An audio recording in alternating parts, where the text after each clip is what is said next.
Lo que vamos a ver en este capítulo es cinemática del cuerpo rígido. Obviamente todo esto dentro del contexto de mecánica lagrangiana. En general sabemos que un cuerpo rígido es un sistema de masas puntuales sujetos a constricciones holonómicas, de modo que la distancia entre los dos pares de puntos siempre va a permanecer constante. También sabemos que un cuerpo rígido necesita por lo menos 6 grados generalizados de libertad para poder especificar su configuración. ¿Por qué 6?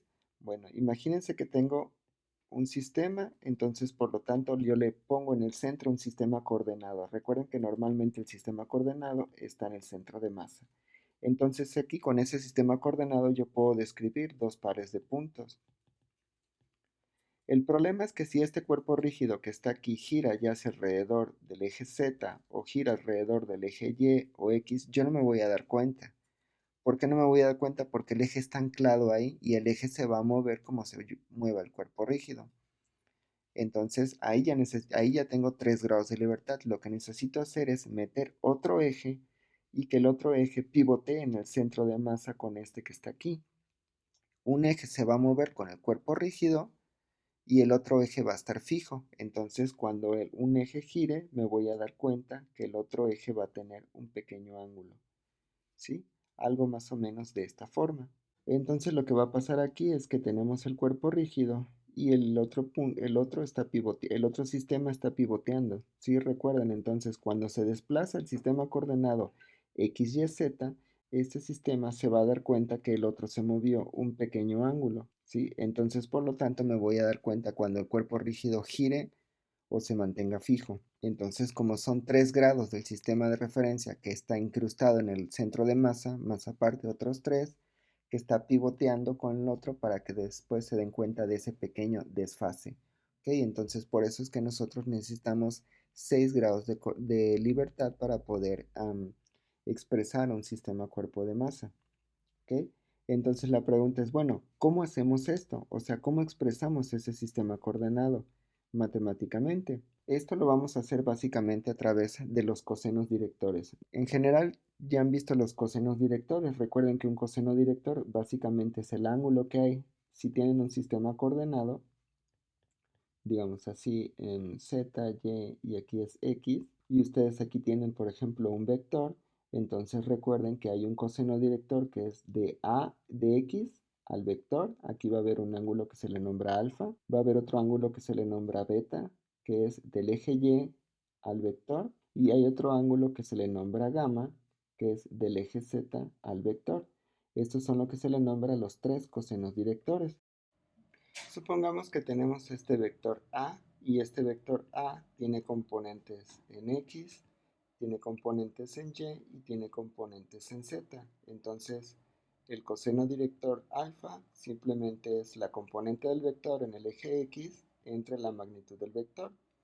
El coseno director beta es la componente del vector en Y, bueno, en J, entre su magnitud, y lo mismo va a ser el coseno director para gamma, ¿ok? Entonces es como relativamente fácil de intuir.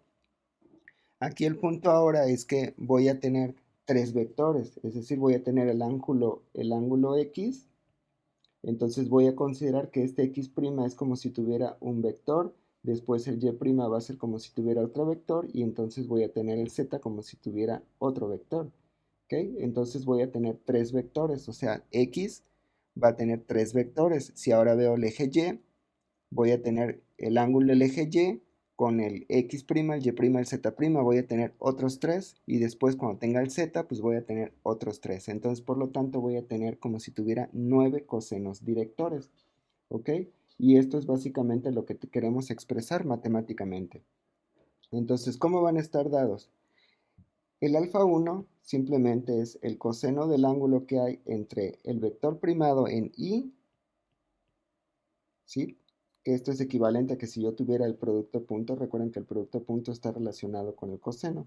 Después, el alfa 2, pues básicamente es el coseno que hay del I' con el J, y el alfa 3 es simplemente el coseno que hay del I' con el K.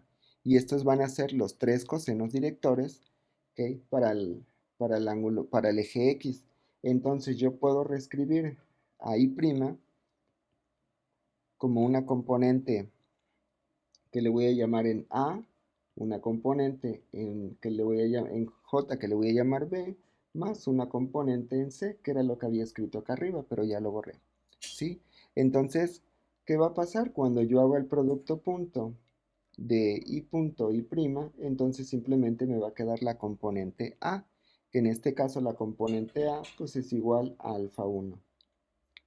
¿Sí? Y lo mismo voy a hacer para cada uno de los vectores. Es decir, ahora básicamente lo que voy a hacer es, voy a tener un beta 1 que va a ser el coseno y ahora en lugar de ser Y' va a ser J' con I. Voy a tener un beta 2, ¿ok? Y de esta manera voy a tener los cosenos directores de J y análogamente también voy a tener los de gamma. ¿Sí? Recuerden que entonces ahora vamos a tener el prima con el I y así sucesivamente hasta tener el gamma 3. ¿Ok? Entonces, esto básicamente lo que vamos a hacer es que en lugar de tener el sistema coordenado que está clavado en el centro con el sistema de cuerpo rígido, y cuando el sistema coordenado gire, pues va a ser análogo a que el sistema cuerpo rígido gire. Entonces, en lugar de escribir todo el cuerpo rígido, solamente me voy a concentrar en describir los tres vectores como si fueran cosenos directores. Espero haberme explicado. Si no, más adelante voy a hacer un ejemplo. Entonces, ¿qué es lo que va a pasar? Lo que voy a tener al final del día es que yo voy a poder expresar cada uno de los vectores de esta forma. Entonces voy a poder expresar a I en términos de esa forma y voy a poder expresar también a J de una forma análoga y voy a poder expresar a K de una forma análoga. Ah, este es prima y este es prima. Entonces voy a poder expresar acá de una forma también como si fuera un vector, solamente que el K recuerden que está relacionado con los gamas, entonces voy a tener básicamente esto, ¿sí? Si ustedes escriben aquí el J y ponen cuidado, lo que pasa es que de un lado tengo los primos, este de aquí, las entradas, si se fijan, todo esto es lo que tiene que ver con I, lo siguiente es lo que tiene que ver con J, y si lo hubiera puesto bien, lo siguiente es lo que tiene que ver con K. Entonces eso da la impresión que yo puedo escribir a los ángulos alfa 1, alfa 2 hasta los gamma 3 como si fuera una especie de matriz y puedo hacer algo de este estilo. ¿Ok? Donde los R's primas los puedo escribir como si tuviera el I', el J', el K'. La matriz A básicamente es. Entonces, de esta forma yo puedo escribir a todo eso como si fuera una transformación lineal en esencia. Tengo un vector que es primado. Cuando yo lo multiplico por otra matriz en un sistema no primado, me va a rebotar este. ¿Ok? Este también podemos despejarlo. ¿Cómo despejo? Simplemente si A es una matriz, pues entonces por lo tanto ahora R simplemente va a ser a esta matriz, que en esencia va a ser una matriz inversa por el R', ¿sí? Y es lo que les decía, básicamente es como si tuvieran una transformación, ¿ok? En particular, esta matriz A tiene que ser una matriz ortogonal.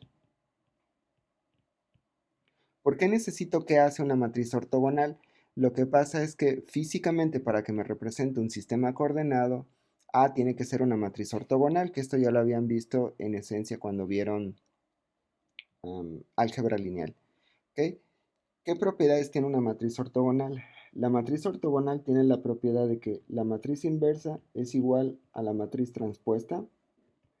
La matriz ortogonal tiene el determinante igual a 1, ¿sí?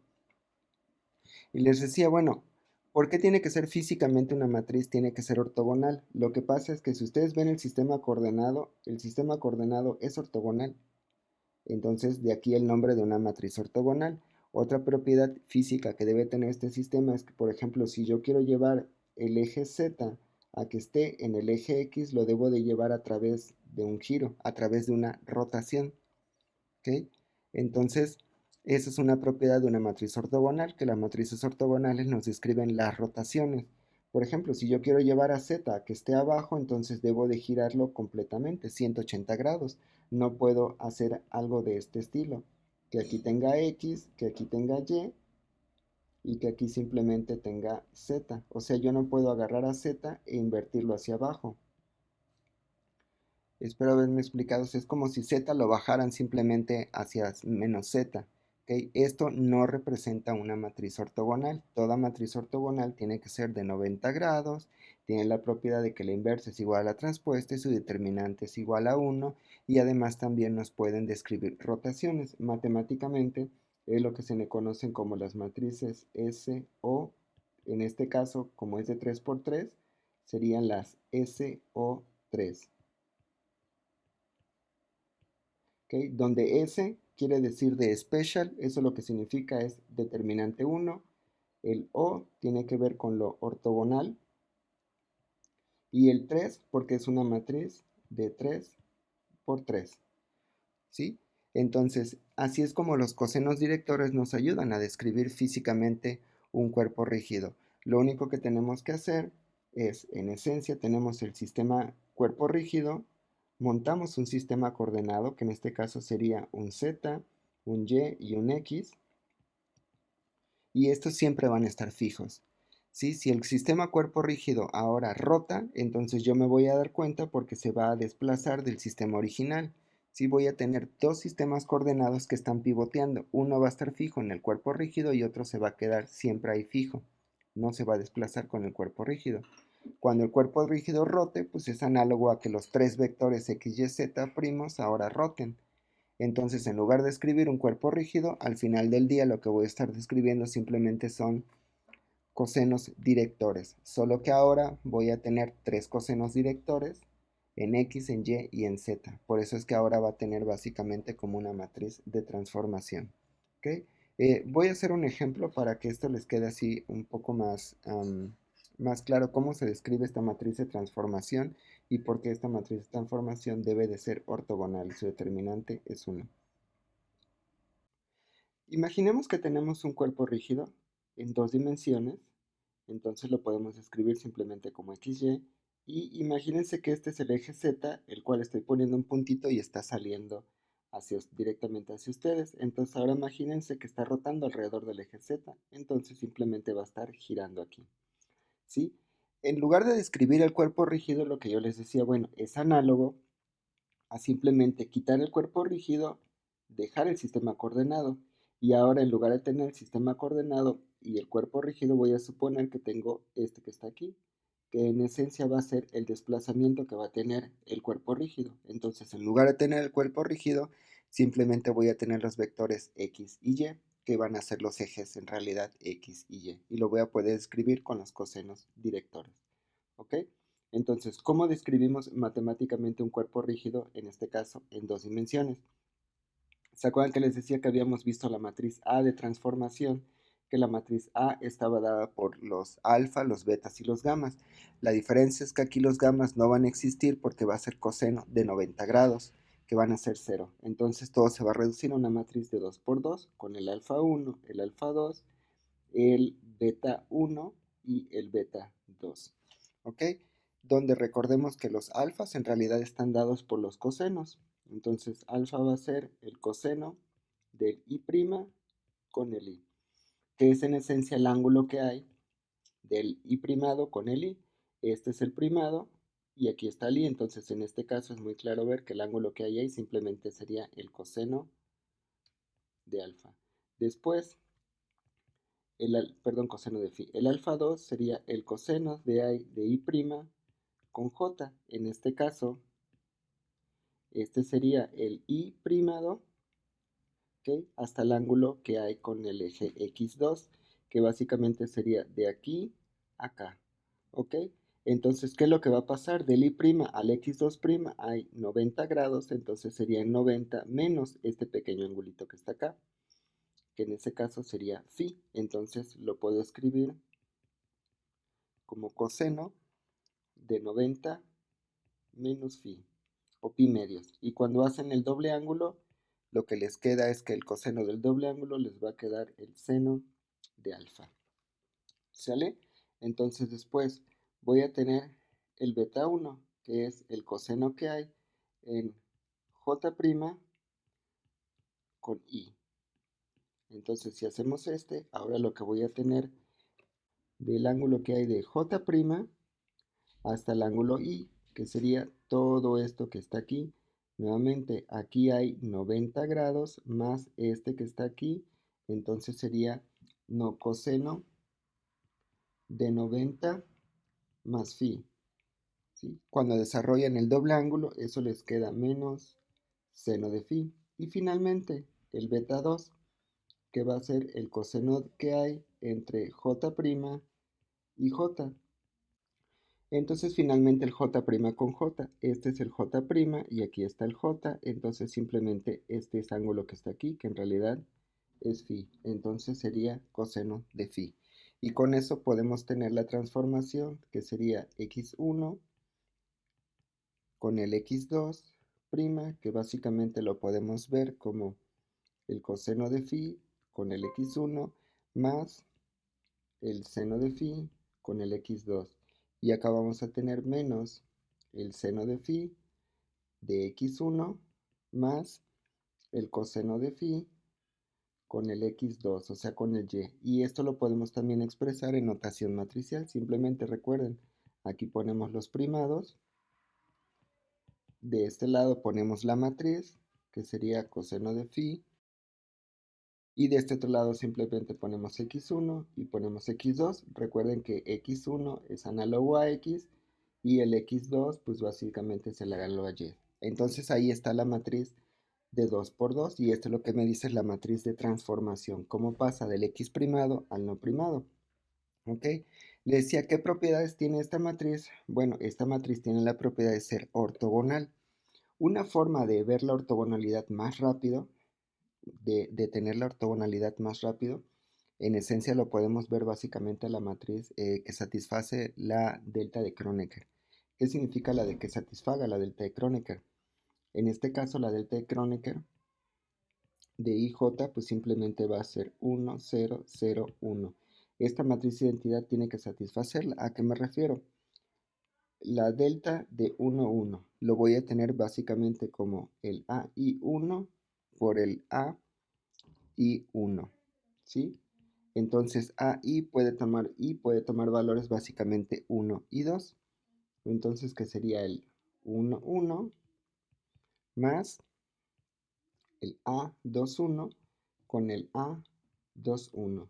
Sí, pero el 1, 1, si vemos es este término que está aquí y este sería el A12. ¿Ok?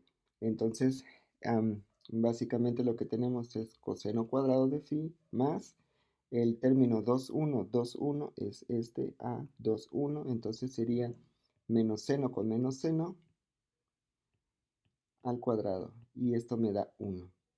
¿Sí? Entonces el delta, voy a hacer el 2, 2, que entonces sería el AI2 con el AI2 y esto lo podemos ver como el A12, el A12 más el A22 con el A22.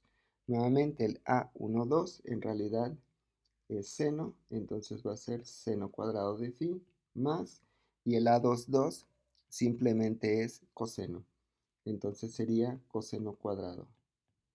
Y esto me va a dar 1. Y finalmente el 12 lo voy a poder expresar como el A y 1, el A y 2. Cuando corro los índices,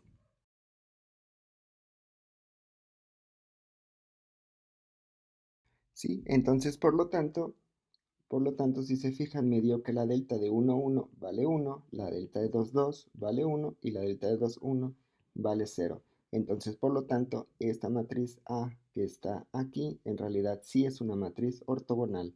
Esa es una forma, utilizando análisis tensorial, donde es muy fácil comprobar que la matriz es ortogonal. Si ustedes quieren utilizar notación vectorial, bueno, matricial en lugar de ser tensorial, lo que tendrían que comprobar es que la inversa es igual a la transpuesta, que el determinante de esta matriz A que acaban de sacar en realidad vale 1. Eso es muy fácil de ver, que sería coseno por coseno, coseno cuadrado, y sería menos este por este, me va a dar un más, sería seno cuadrado, que me da 1. Y finalmente la matriz inversa por la matriz A me tiene que dar la identidad. ¿Ok? Eso es si ustedes no quieren utilizar el análisis tensorial, pero en realidad si esta matriz fuera 3 por 3, sinceramente es más fácil utilizar las deltas de Kronecker para determinar la ortogonalidad del sistema. Entonces, bueno, ¿cómo podemos describir un cuerpo rígido? Montamos un sistema coordenado en el centro de masa y en lugar de tener el cuerpo rígido tengo el sistema coordenado. Si el sistema coordenado rota, entonces por lo tanto voy a tener un sistema fijo y otro sistema rotado, que lo puedo describir a través de los cosenos directores. Y en esencia así era como se escribía. El único detalle es que después preguntaron, bueno, ¿y qué pasa? Eso es para ángulos fijos, o sea, el phi solamente es un ángulo que yo puse aquí, los phis son ángulos fijos, es decir, 10 grados, 5 grados, 50 grados, lo que sea. Pero ¿qué pasa si yo quiero tener ángulos en el tiempo? O sea, si yo quiero ver cómo se está girando este sistema coordenado en el tiempo. ¿Ok? Si yo quiero ver básicamente esta transformación de aquí, pero ahora la quiero ver en el tiempo, cómo está rotando, en realidad no lo puedo ver.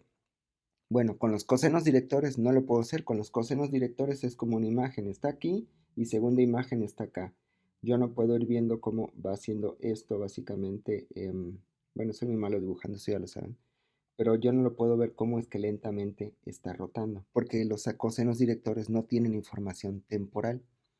Entonces, después de esto, quien lo resolvió fue Euler. Y Euler dijo, lo que necesitamos es básicamente construir todo desde abajo otra vez. Necesitamos una base que sea ortogonal. ¿Por qué? Porque la base que estoy utilizando es ortogonal, un sistema de coordenadas ortogonal. Entonces necesito una base ortogonal, algo que sean equivalentes a los cosenos directores, pero que ahora estas phi que están metidos aquí lleven explícitamente información del tiempo. Entonces va a haber un ángulo para hacer las rotaciones en X, otro ángulo para hacer las rotaciones en y otro ángulo para hacer las rotaciones en Z. Entonces, por lo tanto, voy a tener el análogo de tres cosenos directores, o sea, el correspondiente alfa 1, alfa 2, alfa 3, beta 1, 2, 3, gamma 1, 2, 3, pero temporales. ¿Ok? Y eso básicamente lo resolvió Euler. Los ángulos de Euler en esencia son un conjunto de tres parámetros independientes que especifican la orientación del cuerpo rígido, de tal forma que la matriz ortogonal que se obtiene correspondiente tiene determinante igual a 1. Los ángulos de Euler se definen como los ángulos sucesivos de una rotación. La secuencia empleada es la siguiente. Esta secuencia de 1, 2, 3 que escribí aquí básicamente es tal cual como lo escribió Euler. Sí, en la actualidad ya no se utilizan estas letras que es el xi, el eta y el zeta. Se utilizan simplemente x', y' y z'. ¿Sí? Entonces, la idea es, uno, se pivotea alrededor del eje z. Es decir, si se fijan z y el otro z en latín, no, en griego, están en el mismo eje, ¿ok? Entonces lo que voy a hacer es girar un ángulo phi alrededor del eje z, ¿ok? Entonces esto es básicamente lo que hicimos hace rato, solamente que lo que yo hice estaba en dos dimensiones, por lo tanto la matriz era de 2 por 2, aquí ya aparece en tres dimensiones.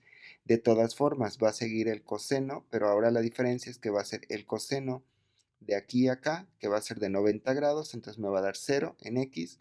El coseno correspondiente a Y, que va a ser de aquí a acá, va a seguir siendo de 90 grados, que va a ser 0. Pero el coseno de Z con Z ahora va a ser de 0 grados, entonces me va a quedar 1.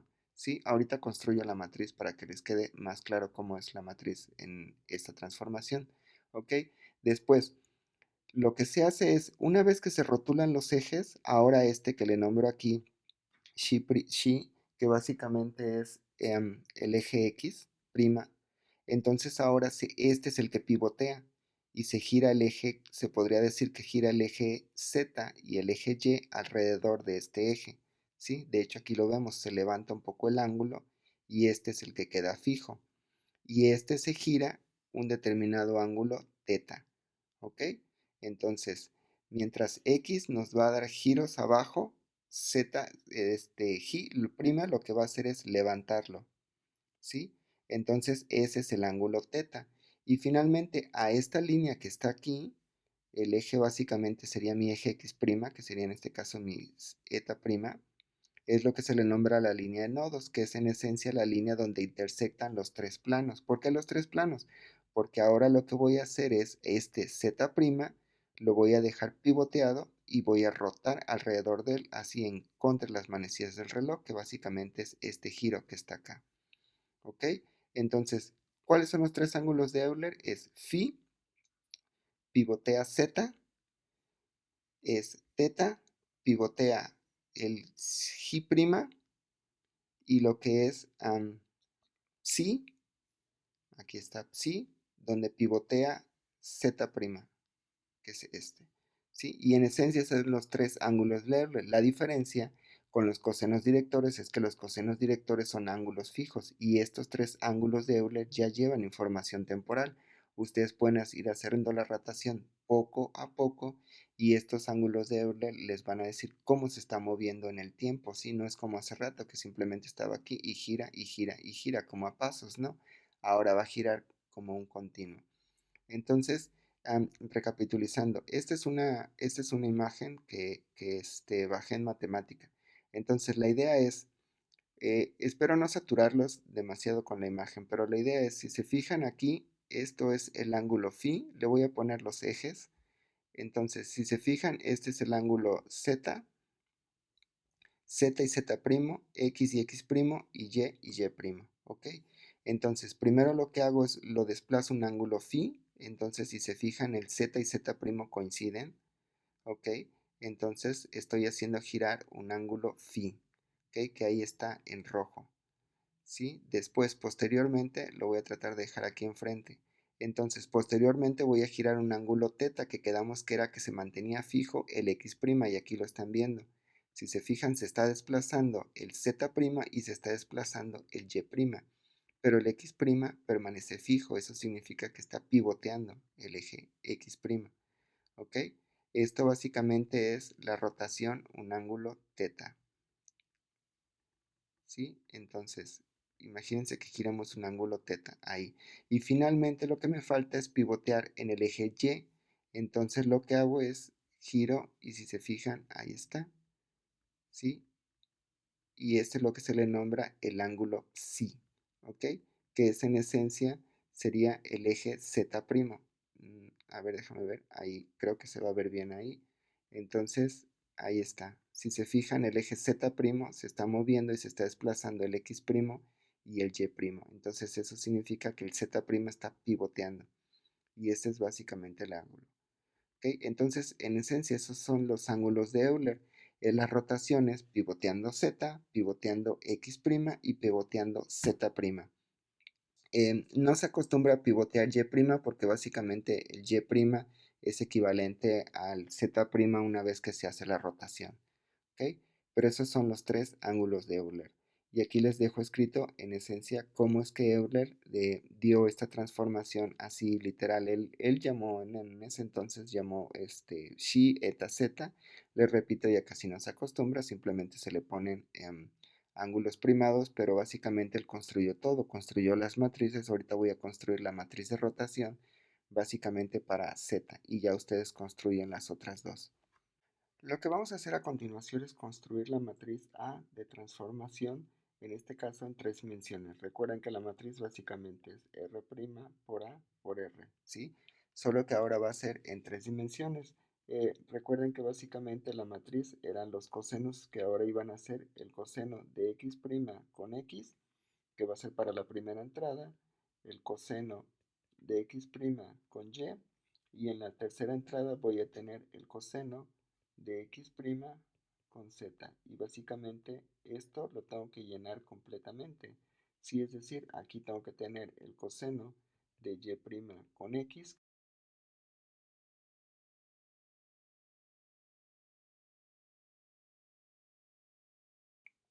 Entonces ahora lo que vamos a ir haciendo es simplemente sustituir cuánto valen cada los ángulos. Por ejemplo, la primera entrada. La entrada 1, 1. Esta es la 1, 2 y esta sería la entrada 1, 3. ¿Ok? Entonces sería el coseno que hay de x con x', pues eso básicamente sabemos que es un ángulo de phi. Después, la idea es hacer el ángulo que hay, sería el coseno que hay de x' con y. Entonces sería el ángulo que hay de aquí hasta acá, ¿sí? El ángulo, no, perdón, el ángulo que hay de x' con y. Entonces sabemos que del eje x con y son perpendiculares. Entonces básicamente si yo a este ángulo de 90 grados le resto este pequeñito de aquí, por lo tanto tendré este de aquí. Entonces eso será coseno de 90, que sería pi medios menos phi, ¿sí? Y finalmente, el ángulo que hay entre x' con z, si se fijan, es este ángulo de aquí. Ah, bueno, es x'. Sería, de todas formas, sería 90 grados. Sería de x' con z. ¿Ok? Entonces, por lo tanto, coseno de 90 sería 0. Y aquí voy a tener 0. Ahora sería el coseno de y' con x, ¿sí? Que básicamente es desde este que está aquí hasta acá, ¿sí? Recordemos que y' con x' pues son perpendiculares, entonces sería, aquí serían 90 y este de aquí sería phi, entonces si a 90 le sumo este que está aquí phi, me va a dar en esencia todo este que está aquí.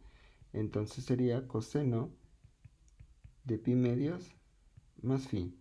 Posteriormente voy a tener el coseno de y' con y. Entonces es este ángulo que está aquí, que básicamente es lo mismo que se desplazó de x a x', porque son perpendiculares. Entonces sería coseno de phi, ¿sí? Después lo que tendría es el de y' con z, pero y' con z siguen siendo perpendiculares. Entonces sería coseno de 90, que va a ser 0. Después voy a tener el ángulo de z' con x, ¿ok? Pero recuerden que z' está pivoteando, entonces no se ha movido y como son perpendiculares, pues es coseno de 90, que sería 0. Lo mismo pasaría para el z' con el y, que sería 0. Y en el z' con el z, este es el z' con el z. Entonces, como los dos están en el mismo eje, el ángulo vale 0 y coseno de 0 es 1, ¿sí? Y básicamente ahí está la matriz. Este coseno de pi medios más pi, cuando utilizan la relación del doble ángulo, lo que les da es menos el seno de phi. ¿Okay? Y esta es la matriz. Es muy importante saber leer esta matriz porque básicamente esto es una matriz de rotación y el punto donde está pivoteando es el eje z y aquí es donde vamos a tener un 1. Si esto está pivoteando alrededor de x, entonces todo se desfasa. Y arriba lo que voy a tener es 1, 0, 0, 0, 0.